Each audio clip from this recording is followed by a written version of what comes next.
In this episode of the Critical Oxygen podcast. I wish, you could ask people at the start line and then at the finish line, oh, what percentage of your race plan going in, from your nutrition to your hydration to your cooling strategy, to your pacing and stuff like that, did you follow? But I can almost guarantee you that the people who what we call successful in this case, you would be more likely than not to see individuals have a higher score on following that plan and having discipline within that plan than others who are just like, yeah, I'm just kind of winging it. Welcome to the Critical Oxygen podcast, where we help you optimize your physiology and maximize your endurance potential.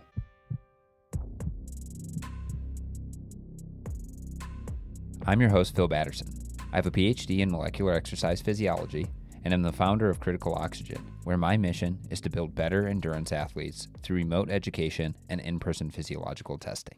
Today, I'm joined by continuing guest host, Coach Aaron Geiser, where we're going to talk about the characteristics of successful endurance athletes. Aaron Geiser, welcome back to the show, man.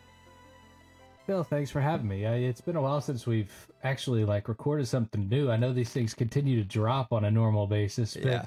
I feel like we the training wheels are back on because we need to go through the whole experience again.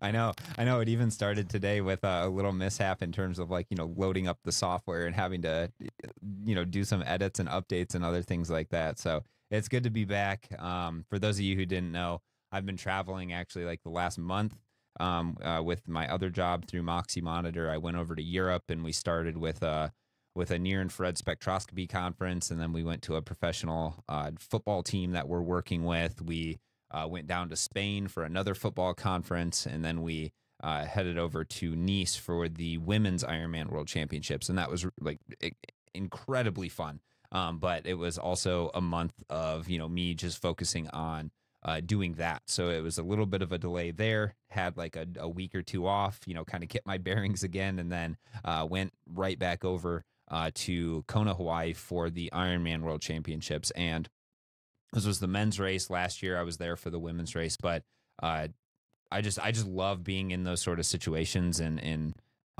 areas because you just get to see so many fit athletes, and it just really motivates me to want to be better and want to be, kind of back at the top of my game. Obviously, without going a little bit too hard, but it's been a crazy few months.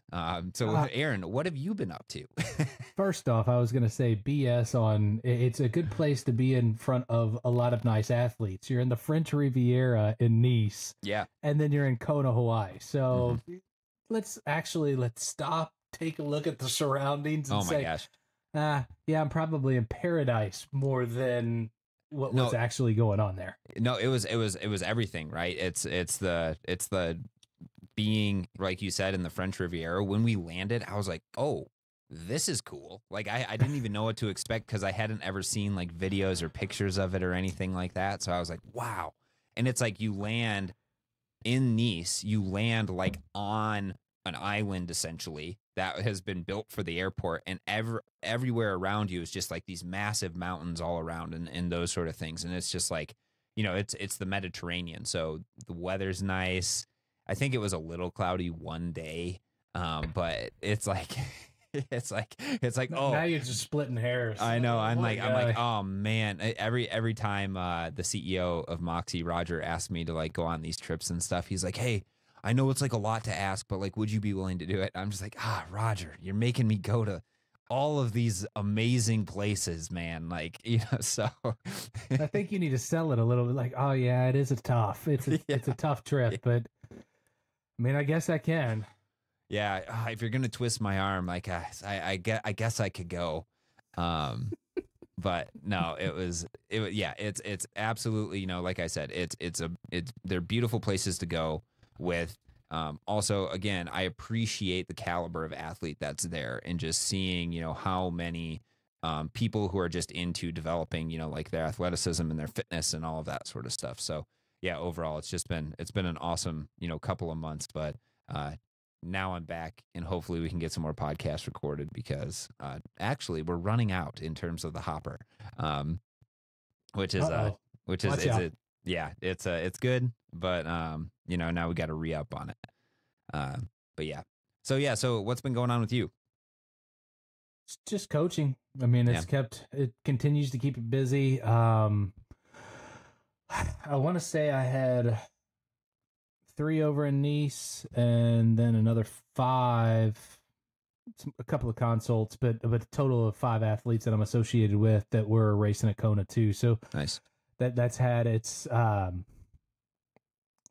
preparations. It's had, the everything that goes along with that, and then just the normal part of the season. I've had individuals already qualify for Nice, and then start a group starting to get qualified for 70.3 next year's in Spain. So things have just continued to kind of roll in the right direction, but it's been a lot of coaching, and then I stay active. So it's just doing kind of what I do on a regular basis. Yeah. Looks like looking at myself in the camera, I look like I'm exhausted, which I am. So it's, we're burning the candlestick at both ends. Yeah, you're ready for a little bit of an off season, as sure as I think most people are at this time. Stop. And a couple of weeks I go to New Zealand for 3 weeks, so that doesn't that's gonna provide some additional stuff to go on. So we'll see. Yeah, but I mean, you and I have talked a lot about stress management and other things like that on the show, and I hope you're taking your own advice and implementing that, reducing say volume and intensity and other things to balance the stress of say coaching and other things, hopefully. Oh, of course. And I mean, it's just having a dog that has epilepsy that sleeps in your bed any time that she's had a episode. Anytime she moves and she's not having an episode, you're still waking up. So it's you definitely put those things into your lifestyle, but there's complications that still lay out there that I wish I would have not been woken up 4 times by Maze just turning around and laying down in the bed. But it happens. I know, and you roll with it, but it doesn't necessarily make anything easier in the moment, right? When you're super tired, like super exhausted, and then also having to go to work, do your job. And sometimes exercise becomes a job as well. And that's when I know that it's like, maybe it's time to like reduce, at least for me. I'm like, okay, I gotta reduce the amount of time that I'm actually doing this exercise today, because if I don't, then I'm going to go overboard most likely. I don't have that problem. No, just because you like exercise is kind of the de-stressor. Like it allows you to, relax and kind of, I mean, almost it's part of my work day. So it's just, I've told you, I tell my athletes on a routine basis, like they love to compete.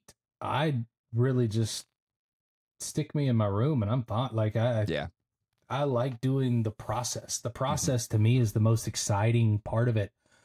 It's being in tune at the moment of, man, this feels hard today, I'm going to back it off. Or, hey, I'm feeling pretty good. Let's take it up a little bit. So there's a lot of things that just present ways for you to adjust and be in the moment. And like, that to me is the most fun. So I don't know if I look at it directly. I know a lot of individuals look at it as a de-stressor. I don't know if that's my de-stressor. It just is. It's like me time. It's fun. Like I enjoy it. So sometimes when it's a punishing workout, it's fun. Like I dig that. And I mean, I still am associated with the 2 Zwift rides a week, and those aren't always easy, and being there and being happy with people when they're just, man, it feels like I'm committing suicide on the bike sometimes. It's you still got to be chipper. You got to be happy. You got to bring it. But that's my happy place. I don't, like I said, I don't know if it's a de-stressor in that. It's just something that I look forward to doing and do. Yeah, maybe de-stressor is a bad term for it, because I feel the same way about my exercise. Like it's me time. It's the time of day where I can just if possible completely shut off. Right, don't even bring my phone. get the dogs out, like, Yep. and that's fun. And then, sometimes, like today was actually a perfect example of this. Is like, I felt it was, well, first of all, it was like, it was like the coldest day we've had yet. So it's like, it's not actually that cold, but it was like kind of cold. It was like 45, 47, but it was like raining, like just sheets of rain with it felt like gale force winds. So it was dealing with that, dealing with the fact my legs actually felt a little tired today. And then, doing, more of like a tempo threshold sort of run, and just being like, yep, my heart rate's jacked up and feel like I'm going pretty slow, but that's all we got today. So I'm gonna enjoy getting battered by the elements, or I'm gonna try to. And and then, just like interact with the dogs and do other things like that. So it's not necessarily like de-stress, but it is a good anchoring point. There was something I was reading today that was on Instagram. It's this guy who I follow who, like talks a lot about psychology of success and other things like that. And what he was saying is that a lot of people, because the world seems very chaotic, a lot of people who are the most successful have kind of like these rituals or anchor points throughout their day that allow them to kind of reduce the chaotic nature of life. And I mean, for me, it's definitely exercise. It's like, okay, exercise is from 9 to probably about 10:30 every day, no matter what I do. And it's like that anchor point. And he even gave other examples, like having a cup of coffee in the morning. Like, I know some of your athletes, especially, who are all about their cups of coffee in the morning. But it's like little things like that allow you to, reduce the chaos of the world and, kind of dial it back in. So it feels like exercise is probably one of those things for both of us. I would agree. I mean, it's Yeah. I snickered at, you only do an hour? Yeah, well, no, well, that's why I said, like, it's actually, it's probably about 9 to 11 is what I set aside in terms of time. But yeah, hey man, I'm not training for Ironman stuff. I'm not training for a half Ironman. Like, I'm training for life, and it's still, right now it's the calendar is full, even though I don't have it built out because I'm not necessarily training towards anything at this point. It's still, I can get a lot done though in an hour and a half. I would say it's closer to an hour and a half. That makes, I mean, that seems a little bit more happy time. Yeah. Yeah. It's good. It's a good way of doing things. And like, and I mean, the topic that we're supposed to be focusing on today is what makes, successful endurance athletes. And actually just kind of getting our recaps and talking about you. I think, we've already kind of touched on some of that, but before we actually get into that, I want to talk about, just kind of like a little bit more of like a Kona recap. I know you weren't there, which is a bummer because I'm sure you and I would have hung out at least once, maybe not, if not more, if you wouldn't have gotten tired of me. But in Endure IQ especially had a pretty big presence there, and I was able to. So for me, I gave a seminar with Moxie Monitor all about training and racing with NIRS. I'm sure a lot of the listeners here, probably saw that, and videos for that will come out soon. Of a recap and the actual seminar. But one of the individuals who showed up was one of the coaches for Endure IQ, and then he actually had to split probably about 15-20 minutes early because he had to go to an Endure IQ thing where Dan and all the rest of the coaches were kind of talking to all the athletes. So yeah, why don't you just kind of give us a recap? Like, how many people did Endure IQ have at the Ironman World Championships? What's the strategy when you go as kind of like a crew to the Ironman World Championships? Are you trying to like get all the athletes together and give them seminars and in-person time? Like, is there a strategy behind it? Well, we proudly had 28 individuals racing at Kona. That's a pretty sizable number, especially for the size of our organization. So we take a great deal of pride in what we were able to put on the island on that particular event. And as far as the experience, we're still trying to build upon this. Like, we did have that presence with the coaches in Kona, so we took advantage of it. We are making sure that in 70.3 Taupo Worlds for in December, again, that's one of the reasons why I'm going over to New Zealand, is we're trying to bring that same experience to athletes. So it's an evolving process, but what we are trying to do is bring, one, the face-to-face meeting is invaluable. I mean, the athletes really enjoy this. A lot of the contact that we have as coaches with our squad members and our one-on-one, we're seeing a lot of individuals on Zooms. We're seeing a lot of individuals through text communication, email communication. This is an opportunity for us to actually spend time face-to-face with individuals, which it's special for both the athlete and the coaches. So we're evolving on that and really seeing how we can develop and grow that piece of it, just because it's when you send that many people to the island and to a world championship, you're doing something right. And these athletes, whether they've been there before or not, they are proud of what they have accomplished to get to that point, and we proudly are part of that experience that they've gotten to that point. So it's just an opportunity for everybody to kind of celebrate, and due to the exposure of us coaches on those particular courses in that environment, whatever it might be, trying to mingle, trying to provide some opportunity to provide some of that expertise to our athlete base is extremely important to us. And we want to make sure that we're taking advantage of it. And that's kind of what we were able to do. I say we, even though I wasn't involved or wasn't there this year, we just want to make sure that we are providing that kind of special experience to the athletes. And like we were in that meeting, we had Jan van Berkel, who was one of Dan's retired pro athletes for a long period of time, who was able to talk about his experience at Kona. We were able to kind of talk about wind patterns, where to really stock up on, cooling principles along the run course, and things like that. It was an opportunity for us to just kind of provide some of the research and expertise that we've definitely provided with our one-on-ones, but also provided to our squad members that don't necessarily have that same exposure to the one-on-one dynamic of coaching.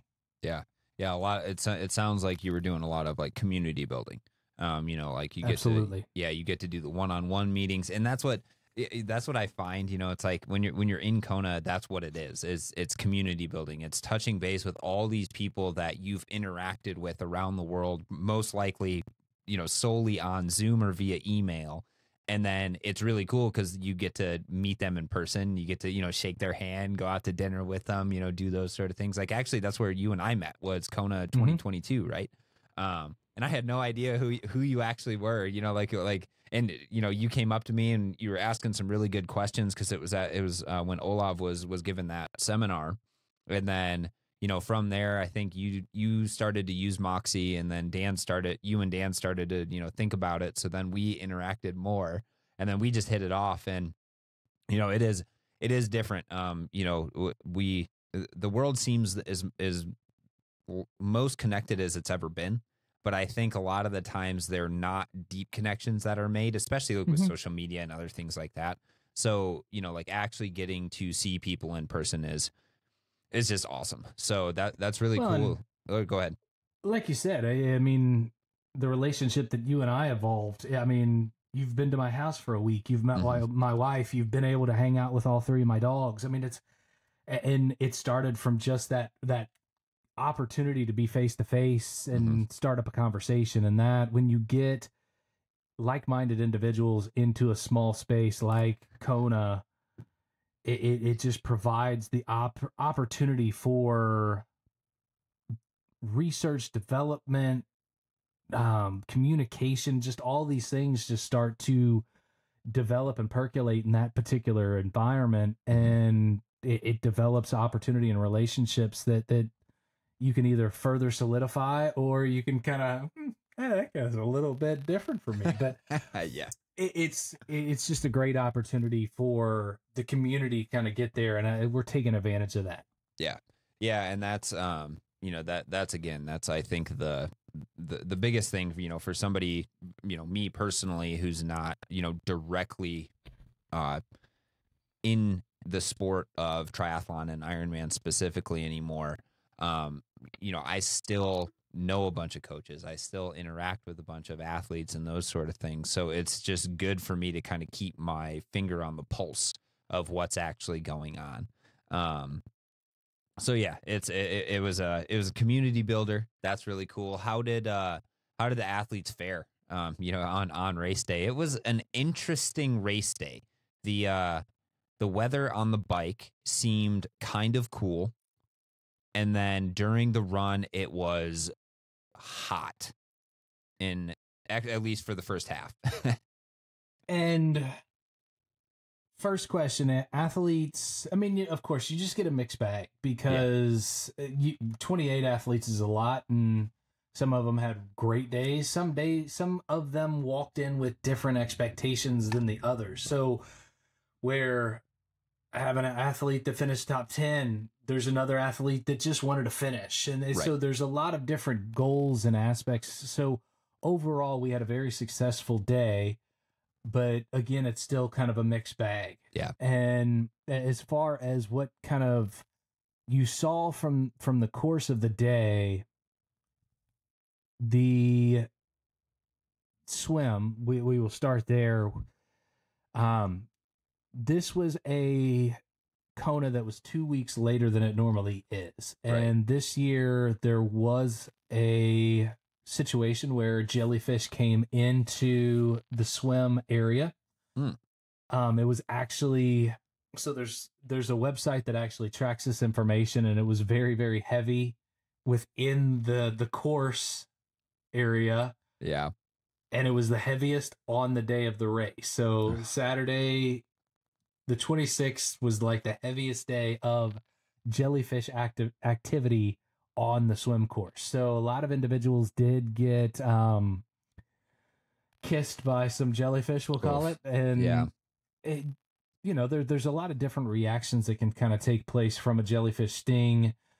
And sometimes you aren't necessarily, you feel the sting. Sometimes you're not overly affected by it. Other times you can have a reaction that causes swelling, or there's just a lot of different things that can take place. So that was one of the things that all athletes kind of had to go through on race day, was having jellyfish on the swim. As far as the bike, there was a little bit of especially when you made your way out towards Hawaii, there was a little bit more cloud cover. So it did create a little bit more, we won't call it cool, but it was cooler. Yeah. Yeah. And on the way back in, there was a little bit more headwind than on the way out, but there were still some segments where you could really take advantage of it and get some speed. So overall, it was a fairly fast day on the bike. And I think that this is what really wrecked a lot of individuals' course on the day, just because they went searching for extra watts that they probably didn't need to because they felt good. And Kona has a way of taking that and bringing individuals to their knees, because if you go outside of your strategic pace, if you go outside of the plan that was put on paper, it has a really good opportunity for just to at some point in that run, you are going to be in a miserable place on an event that's long enough that you're going to go through these kind of patterns where you are miserable and not miserable anyways, but it's going to bring you to a place where you don't feel great. And I feel like a lot of individuals on the bike probably put out a little bit too much effort, and that caused for them to get into the run where at certain points of the day there was a little bit of rain. But for the most part, with this rolling start, you have individuals at different age groups going off and starting. So they're getting to the run course all at these waves of time. So I don't want to discount where, yes, we could say that when the pros got to the run course, it was a little cooler than it was for the 60 to 65 group or 60 to 64 group. It got to some people that had heat and hot the entire run. So Right. that's just kind of how this course presents itself. But with these opportunities of rolling starts, individuals are now getting to the course at different points. So it's not like a group or division is comparing apples to apples to the pro division, because they're all getting there at a little bit of a different time. And Right. yeah, they're going to most likely get off the course faster than most of the age group athletes. But still, if an age group athlete started 90 minutes behind when the pro athletes, you're of course going to experience a little bit more time in those violently hot conditions. Mm-hmm. Yeah, during the day, I actually thought it was the hottest when the pros first got off of the bike. It was like there wasn't much wind, there wasn't much cloud cover, and it was just warm. And then later on in the day, like once the pros had finished and other things like that, it actually like rained pretty consistently, and it almost felt good. I mean, obviously the rain is going to cool you down, but then like the cover of the clouds and other things like that really just takes the kind of like the baking heat off of you. But yeah, you said oh, like the bike course, because of the way that it was set up, it was maybe a little bit cooler in the morning, a little bit tailwind going out with some rolling coming back. Some of the pros suffered some pretty extreme blowups. It was, and I'll just everyone probably heard about this, but Sam Laidlow set the bike course record, and then he looked really good, had like a 7 or 8 minute lead coming off the bike, and looked pretty good. He passed us going up Elite Drive, which is like the first 10K of the run. Looked pretty good. And then sure enough, when he got onto the highway, he was walking, and, it probably was one of those things where, if he potentially would have gone, say, 3 minutes slower, or, like whatever his initial plan would have been, he might have been able to get a little bit more fuel in, get a little bit more cooling, do those sort of things. And it's, I'm sitting here in my office, not having run the race, and just speculating right now. So it's really easy to speculate, but,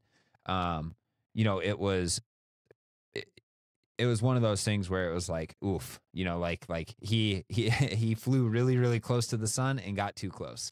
Same thing with, Christian Blumenfeld.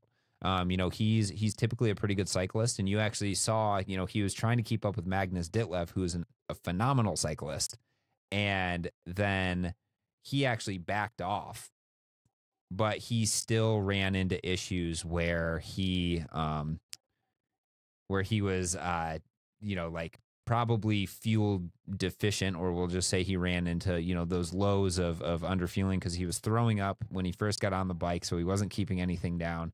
And then, he's normally a good runner, and he just couldn't do it. So it was especially tricky for those pros. Obviously, other pros did well. Patrick Longa, he came off the bike and he ran like 6 flat for.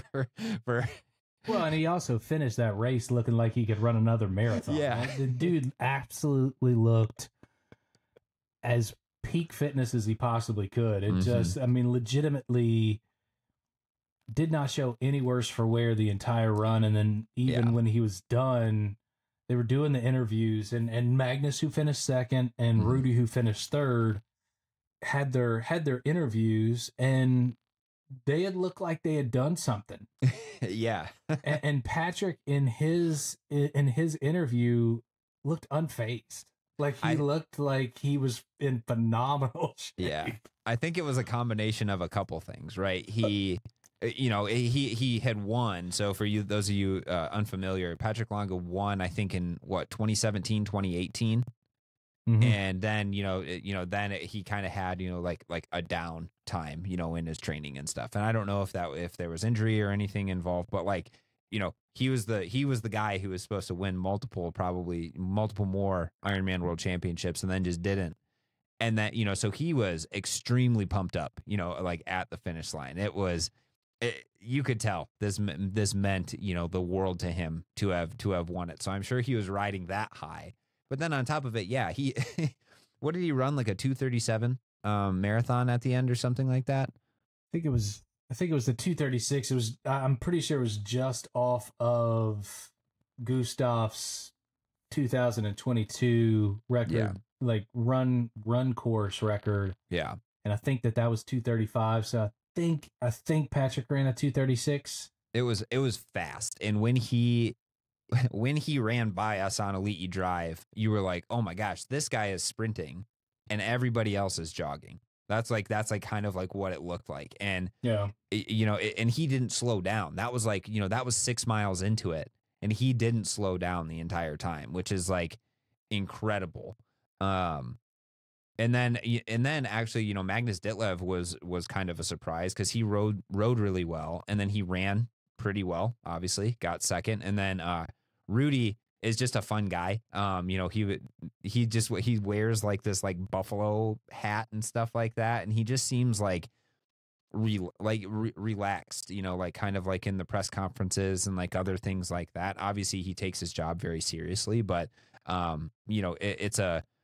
it's a breath of, in my opinion, it's a breath of fresh air because, like there's a lot of pros that are like, always really serious all the time, never making jokes and never doing those sort of things. And he brought a little bit of levity, I felt like, and then he just did really, really well. So, congrats to him. He awesome. was actually who I picked to win. I'm a huge Rudy fan. And I was at Florida last year when he won and was at the pro briefing. He wore that same hat and I'd taken Maze and Maui and he gave them some love. So he's kind of been on my, I've been a fan of his ever since. So yeah, it was really great to see him have a great day. And Magnus was one of the individuals that I talked to a decent amount in 2022 and just a really, really good guy. And especially with people started to write him off as he came off the bike, but I really want to draw attention to an individual that I think took the time and respected the heat of the course and did what he needed to do to get his body temperature under control, which allowed him to go out and run a really, really good race. And in the opposite side, I do think where Sam might have come off the bike, I would say very, very hot. And I don't necessarily think that he took the same intentions as Magnus. And I think the difference you saw in the end result was just if Sam even biked the way that he did and would have backed off maybe through a couple of those run stations, gotten the cooling that he needed to before he went to Palani, got up onto Queen K, I do think his fate would have been a little bit different, but I think his body temperature getting off the bike was already elevated. Running out of Leahy, he just ended up continuing to elevate that temperature. Maybe he was still feeling okay. Yeah. When I saw him the first time on the run, I was like, this guy, I looked at my wife and I said, I don't know if he's going to finish. And I could tell by his body language. I could tell by the way his body looked. He was hot and it showed. And I do feel like Magnus, and I mean, I do a lot of work with core. You saw the core sensor on his body. Yeah. I think he's done a good job of working with that unit, and he took the time to cool his body when he needed to, and that helped him kind of snap back and get into a sufficient run to hold on to second place on that day. Yeah. I mean, it can't be understated how important heat management is, especially in the Kona race. It is, like just walking around the island, it's like you're dripping in sweat everywhere you go, or at least I am. And and then it's like, then you have to run, as a pro, a sub 8 hour Ironman in order to, I mean, I think the top 16 or 15 or something like that were 8 hours or lower, which is insane to me. Yeah, they're next level, but it when you're riding that high of a level of performance, you have to nail everything. You have to nail nutrition. You have to nail the cooling, especially in the hot weather. And it was interesting because I believe it was Magnus, had like this big hat, it was one of those things where you could just like get like a boatload of ice and then you just put the hat on and it just kind of held like this ice, on your head. And, from what I've seen in the literature, it's the top of your head and then your shoulders are really the most important thing in order, for temperature regulation, or at least the most successful in terms of temperature. See, I've gotten a lot more on chest and crotch than top of the head. I haven't heard anything about like below the waist or anything like that. But yeah, it's like chest, shoulders, hat or head. At least that's what's been successful in terms of like meta analyses that I've read for cooling from the research. That's not to say that for some individuals, just the sensation of being cool, like more in the chest area, would be beneficial. And that this is like, you have to practice it. You can't, you can't just go to the race and be like, yeah, I'm going to wing the cooling strategy here. And there's a lot of bad advice, for like cooling. Like there's some things that are like, oh, if you cool your hands, that whatever. Nope. That research does not show that is actually the most successful way of cooling your core body temperature. It might give you the sensation of being cold, but overall, it's not going to really move your core temperature. And just being heat acclimated as well. We talked a lot about, on our previous podcast episode about, getting used to being in the heat. And I do a fair amount of like, heat training. Like all of my indoor easy rides, I would say are probably, akin to heat training. They're not super specifically like as hot as I can, like I'm not using the core body temperature or anything like that, but it's warm and I wear extra pairs of clothes just to, reduce the amount of, cooling that's actually going on. I actually did really well in the heat when I got there. So I think at least you aren't doing that much. No, see, but you don't have to do that much. That's the thing, so, and granted, again, I wasn't, racing an Ironman, but I did do for a run, I did like a tempo run and, like heart rate was really manageable. I was sweating like crazy, but that's, pretty normal. And my performance outputs, my speed actually fairly fast. So, all of that put together, I was like, okay, well, maybe, the heat stuff that I had been doing has some level of translation. But again, well, if you listen to our podcast, then you had the right philosophy how to go in there. The protocol was given out a little bit there.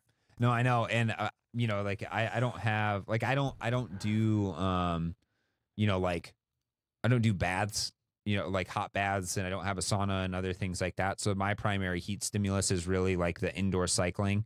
It's put a bunch of layers of clothes on and then feel hot during the actual workout. I think that's called feel miserable. No, because I never get it to the miserable point. I try to keep the RPE around, between 4 and 6, I would say. But yeah, I just did one yesterday and then I went out and I did my threshold run today and I felt miserable on the threshold run because I think I probably overdid it during the heat training.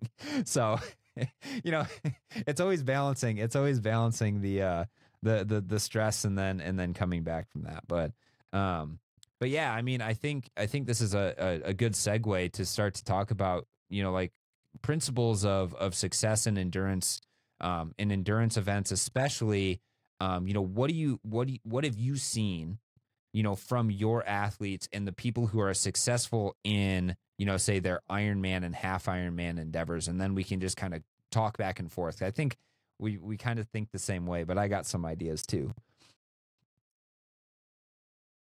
Are you talking about from the coach perspective, athlete, or the athlete just in general? I think what you've noticed as a coach makes an athlete successful at endurance sports, if that makes sense. So I think there's a lot of things that provide the opportunity for an athlete to be successful at these distances. Mm-hmm. It's sometimes, from the Ironman distance, it's being able to go a moderate pace to that individual, a moderate pace it for the longest period of time. Mm-hmm. Now, the definition of a moderate pace is very vague. That's where it gets a little bit different. What is a moderate pace? That pace now, the competition within these events is getting so competitive, so crazy from a couple of different challenges. It's that moderate pace is going down. And when I say down, the speed is getting faster. Mm-hmm. And so I guess it's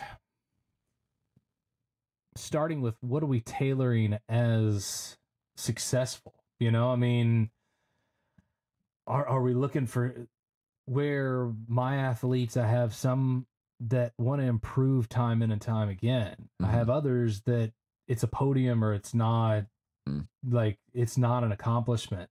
There's others that just want to do the event, and some of those do it at a very high level. So I think it's kind of figuring out what that definition of good is, because I don't want to take away from certain athletes that if you finish 20th or if you finish 50th, some days that's a hell of an accomplishment. Right.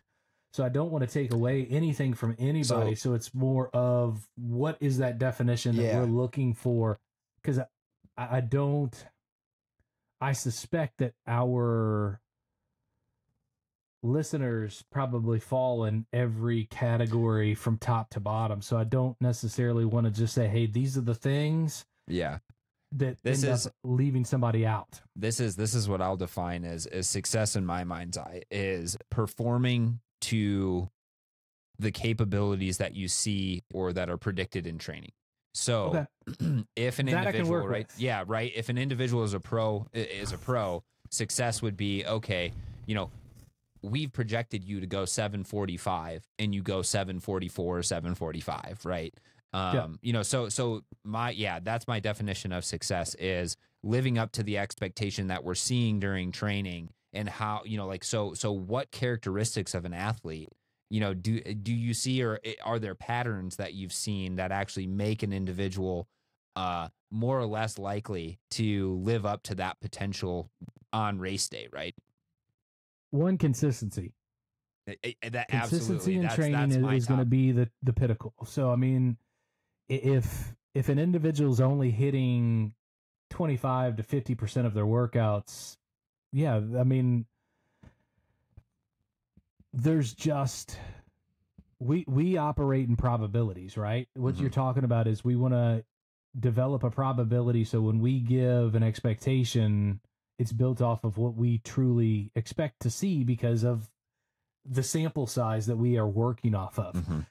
If you're not providing us with a realistic or normal sample size, it's very hard to start to dial in what that pace, what that expectation is going to be. So consistency is it's number one. Right. The other thing, we got to get the athlete to the start line healthy. Yep.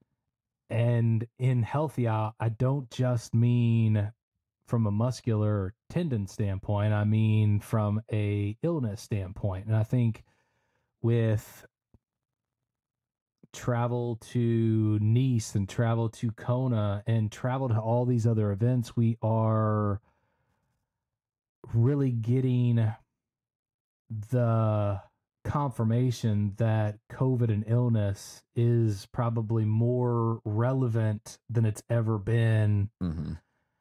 So having a plan to compensate to get to that point healthy is extremely important, because if you don't make it to these particular events in a healthy position, you're probably not going to be able to live up to the expectation that you and your coach have put together. Mm-hmm. So I think being healthy is a very important task in that process. The other is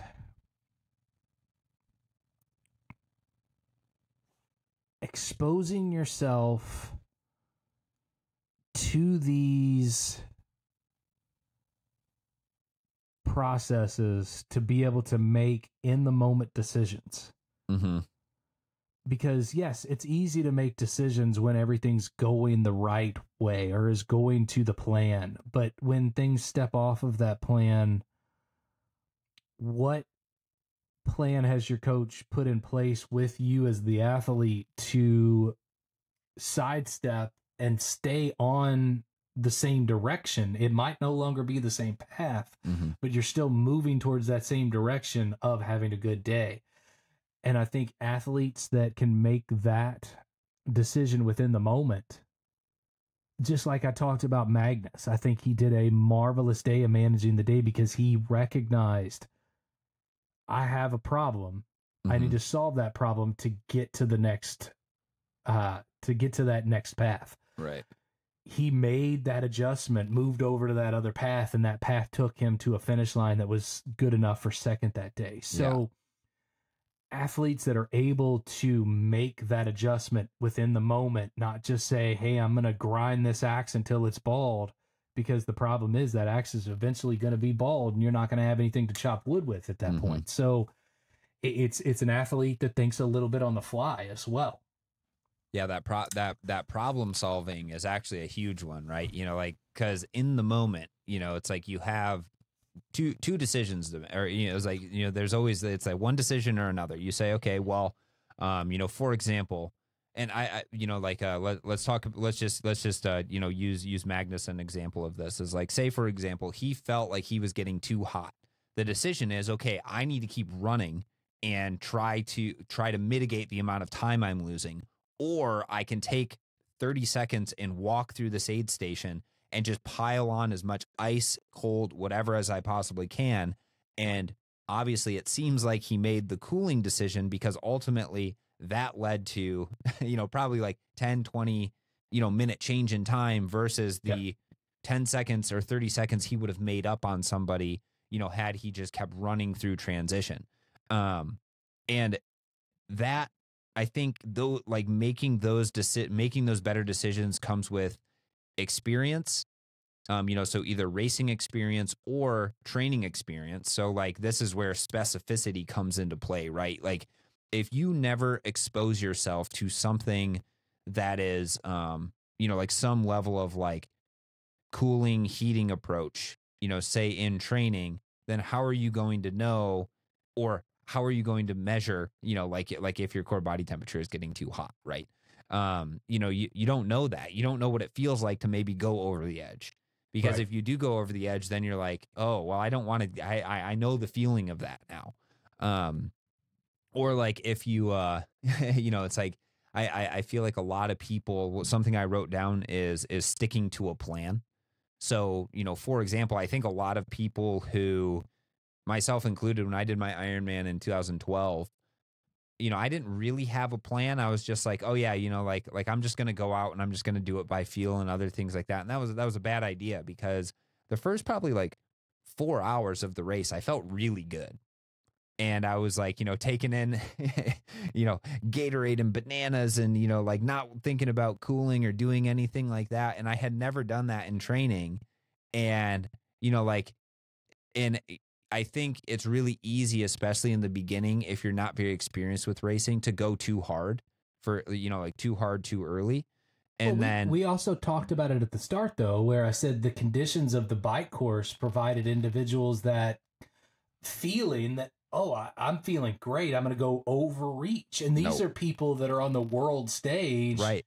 So I don't necessarily think that it's solely just that, you know, it's novice not just the racer. beginners, right? Yeah, yeah. Right. So I agree with you on that 100%, because it was kind of in my forecast of what I thought kind of caused some people to have some bad ends of the day because they didn't stay according to their pace. Mm-hmm. Yeah, and that's for any, you know, like I think these principles really, you know, really shine for like the any endurance athlete, right? You know, like you know, most people nowadays, you know, like especially who are you know, kind of like in the age group categories, are going to be doing half marathons, you know, half Ironmans, those sort of things. It's a little bit longer, so it's like, you know, the 90 minutes plus, you know, sort of races. And you and I have had exposure to high school cross country too. So, and I think that I think it's all relative. It's just that pacing structure gets different the longer that you're out there. It decreases. But I mean, if you're going 5K through a hilly course on cross country, if you come out like a bat out of hell, if we haven't worked at it, I mean, so I athletes that I work with in that case, he's fast as hell. But early in the season, we were coming out a little too fast, or we came out too slow. Where we're getting into that kind of regional point, or now the state championship point, and we've now combined all of those aspects, and he now recognizes what that pacing structure is. Yeah. You're going to have to do this same thing through the distance, but you're exactly right, where it's about exposure. It's about time at these efforts to then recognize, I was able to do this 3 weeks ago. Today, it doesn't feel the same. I might just need, in the moment, I need to back off 10 watts, or I need to back off 15 or 20 seconds on this pace and move it forward. So it's really adapting to the situation that you're in, again, with having a pacing structure. So having that A, B, maybe even a C plan to the wheels go off a little bit. You just got to continue to adapt and go onto that next train. Yeah, and I really like, for me, what helps to recalibrate kind of like the mental versus the physical, or versus the physiological sort of thing, is using something like a Moxie monitor. And, shameless plug, because I work for them, I believe in the technology, and I think it's really cool what you can do with it. I think that I was like, man, if only these pros would have had like a Moxie on their leg during the bike, and they would have seen, oh, that number's trickling down the entire time. That's probably going to indicate that I'm overdoing it here, as opposed to, maybe keeping it steady that entire time, or riding at a number that is commensurate with like your all day pace, because that's really what ultimately an endurance race comes down to. What is the pace that you can sustain for that distance, right? And it's figuring it out, and it's pacing yourself exactly to the point where when you cross the finish line, you have nothing left. And that would be, an ideal pacing strategy. Obviously, it's like almost never like that. But like actually my best 5K ever, all of my splits, it was on a track, so it was really controlled environment. It was pretty cold. So, another like positive for me. But all of my splits, I think, were within 1 or 2 seconds of each other. And it was granted, it got harder and harder and harder and harder, but I paced myself where it was like, the gas tank was fully empty right as I crossed that finish line. And where you see people blowing up is where their gas tank gets empty, or, their internal temperature gets too high, or something that results in quote unquote failure too early in the race. Right. Small plug. Yeah. For my athletes that are listening to this podcast that have had a note on their Training Peaks calendar of, you went out too hard, see how you have this decline in this is the exact reason. It does not, you've given out too much gas in the first one, but you're also not finding kind of that sustainable pace, and you're blowing the doors off on that first one. Great, but it's about replication in that case, because there's going to be a point on that course where you're going to need to figure out what's sustainable and what's not sustainable, and those workouts are what does it. Yeah, and that's what we talk about with the specific specific phase, right, is starting to get into getting acquainted with, what's the pace we think you're going to be able to race this race at, and then going out and feeling it. And then again, say for example, if you got into the swim in Kona, got stung by a jellyfish, had a little bit of an oh shit moment, and then, maybe it overexerted yourself, or just had, too much adrenaline going. And then you get on the bike and you're like, you're riding at 250 watts as opposed to what your target is 210, but you're feeling good. like it's like, okay, there's only a matter of time before that catches up to you.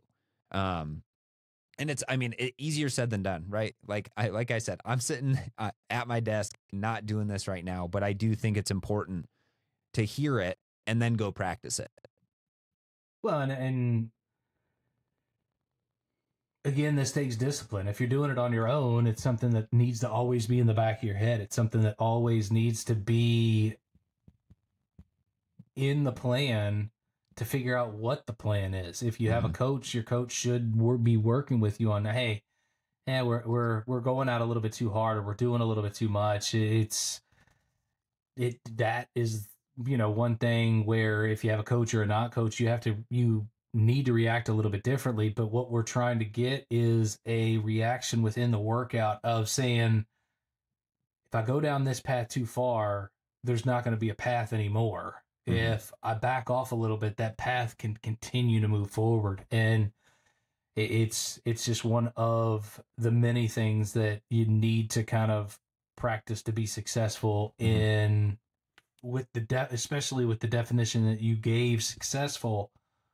That's just one of those things that has to be a pillar of what you focus on. Yeah.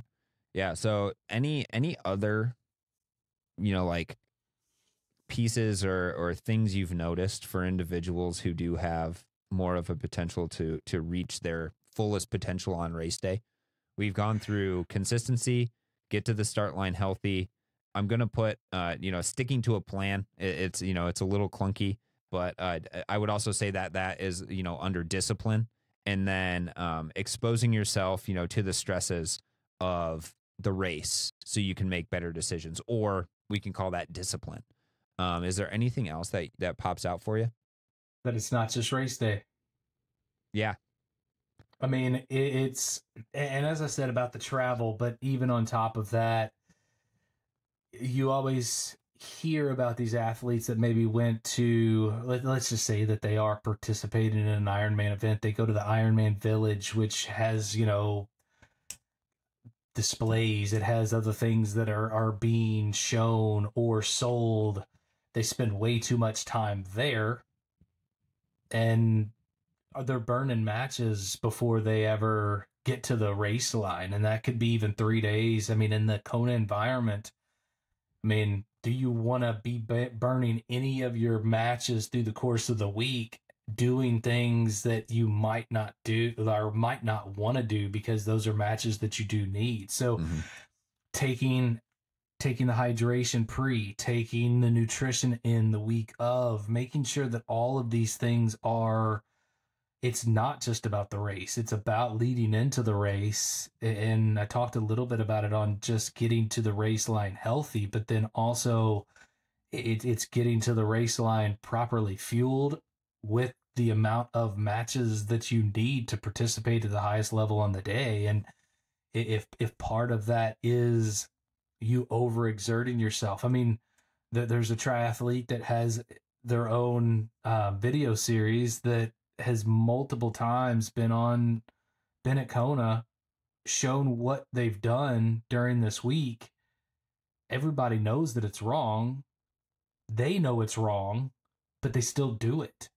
And when they get to the race, they shake their head because I did it again. I fell down that trap of doing too much. Or it's typically not doing enough. It's doing too much in that case. And so I would say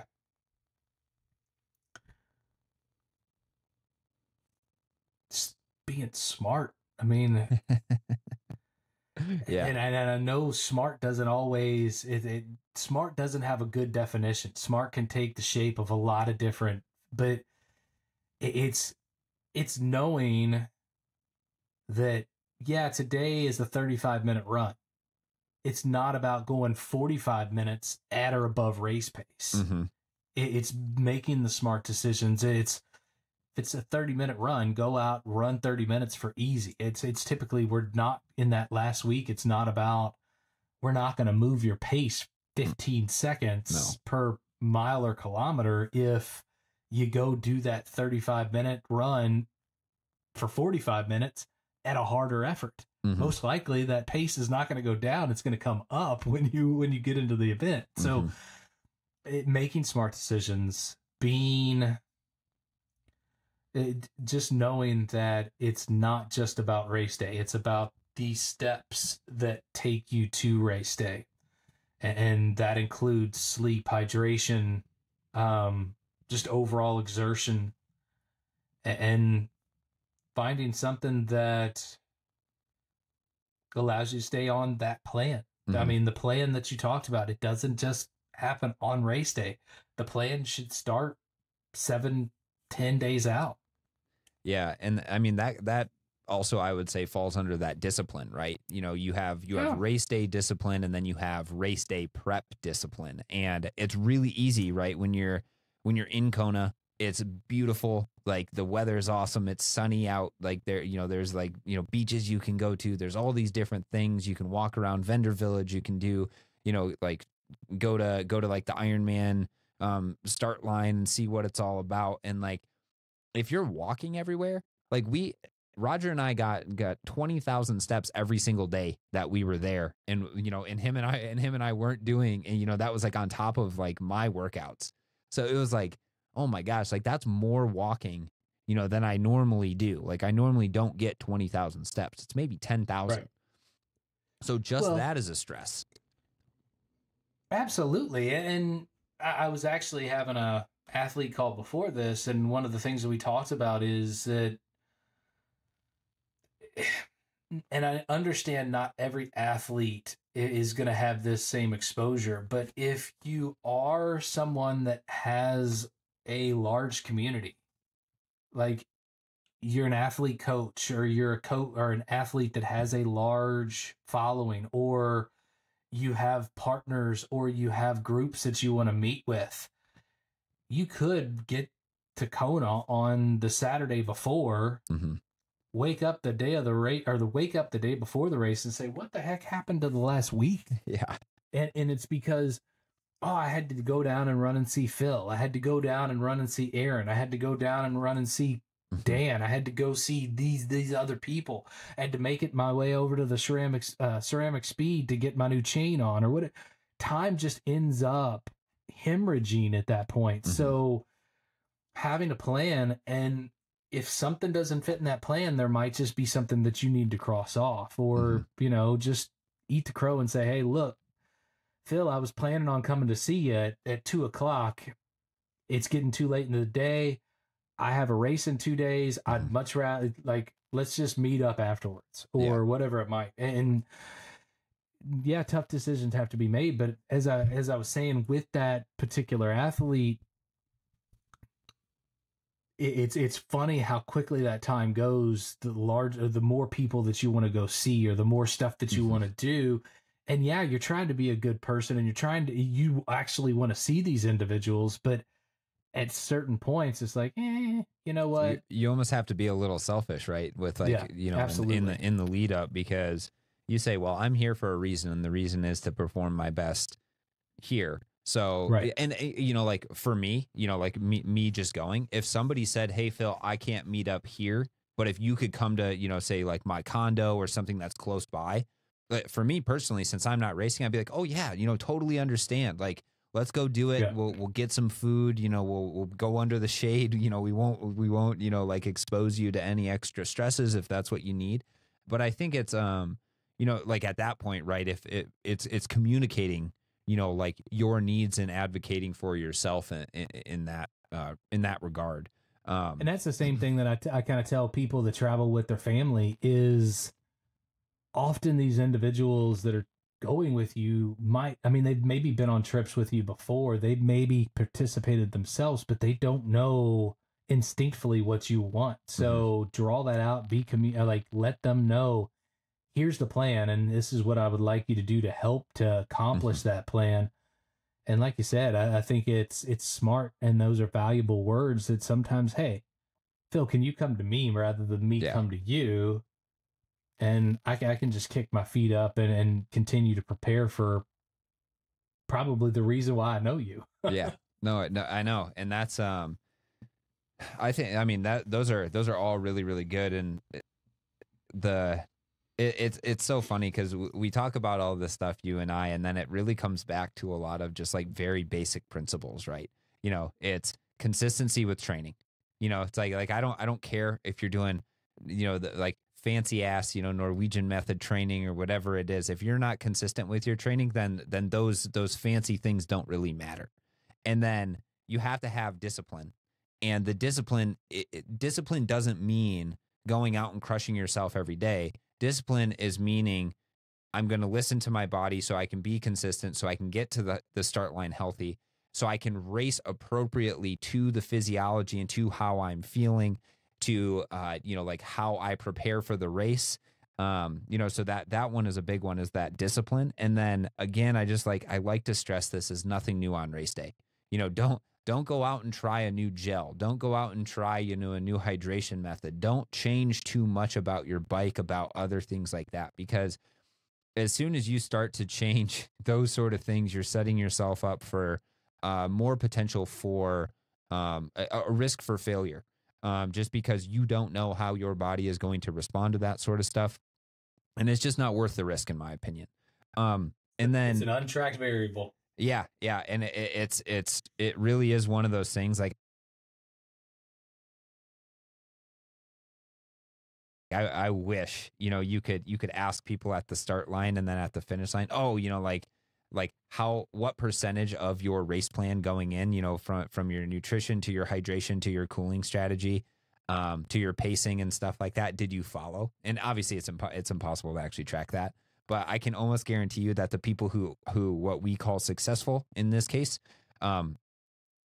you would be more likely than not to see individuals have a higher score on following that plan and having discipline within that plan than others who are just like, yeah, I'm just kind of winging it, like me, when I was like, yeah, I'm going to have one Gatorade and one banana every single aid station, and then a goo in between and a water bottle at some point. And again, this is before I knew anything about, physiology and racing and other things like that. So I used to be there, and now I think I have a little bit more of a better idea. And we like to think. I know, and that's what I say, right? Yeah, I like to think I have a better idea. But again, it takes time. And then the last thing is like putting yourself through the specific stresses of whatever race you're going to be experiencing, right? If you don't specifically stress your system, then your body, first and foremost, isn't going to know how to deal with it. Then mentally, you're not going to know how to deal with it if something goes wrong. So I have another example of this. Like, I fell into following kind of like that 80-20 method of training, like a long time ago, where I was doing really, really easy stuff, or I was doing like all out really, really hard stuff. But I was training for races that were probably 60 to 90 minutes long. And I was never hitting that 60 to 90 minute pace. So I had a string of races where about 60 minutes in, 45 minutes in, my hamstrings or my quads would cramp up, almost like without like clockwork. And I couldn't figure out what the hell was going on, because I was like, man, I'm hydrated. I'm really fit according to, like what I've been doing. I got the nutrition dialed, but I just kept cramping up. And I can almost guarantee you is because I was not putting myself through the stress of what I was actually racing in the race, that's where the weak link came. And the cramps for the hamstrings and the calves and the quads like started to show up. So again, that's the specificity of it. So consistency, specificity, discipline, and discipline is a really, really large one that we talked about. But yeah, I think I think that's a really, really good 4-point list of what actually makes individuals successful. If you guys have any extras that you think make an individual, specifically successful, whether with the definition of performing to their level of fitness on a given day, let us know in the comments down below. You can comment if you're on Spotify. You can comment if you're on YouTube. Obviously, I'll get back to you as quickly as I can. And if you're enjoying these episodes and want the podcast to keep going, I'm not planning on stopping. Make sure you leave us a 5-star review, because it really helps us, get more eyes and more ears, on the podcast and on the YouTube. videos. So, Aaron, do you have anything else you want to leave them with? Sponsors, reach out. Yeah. If you're a sponsor or anything like that, and you have a good product that you think I would back, I would happily do some testing, before actually putting it on the, putting it out for the world. But yeah, I would be happy kind of a to starting point there. Yeah. So, we're always looking for, companies and other things like that allow us to give out this information for free. And if, there's something I've always, kind of batted around is doing a little bit of like, crowd-funded sponsorship in a sense.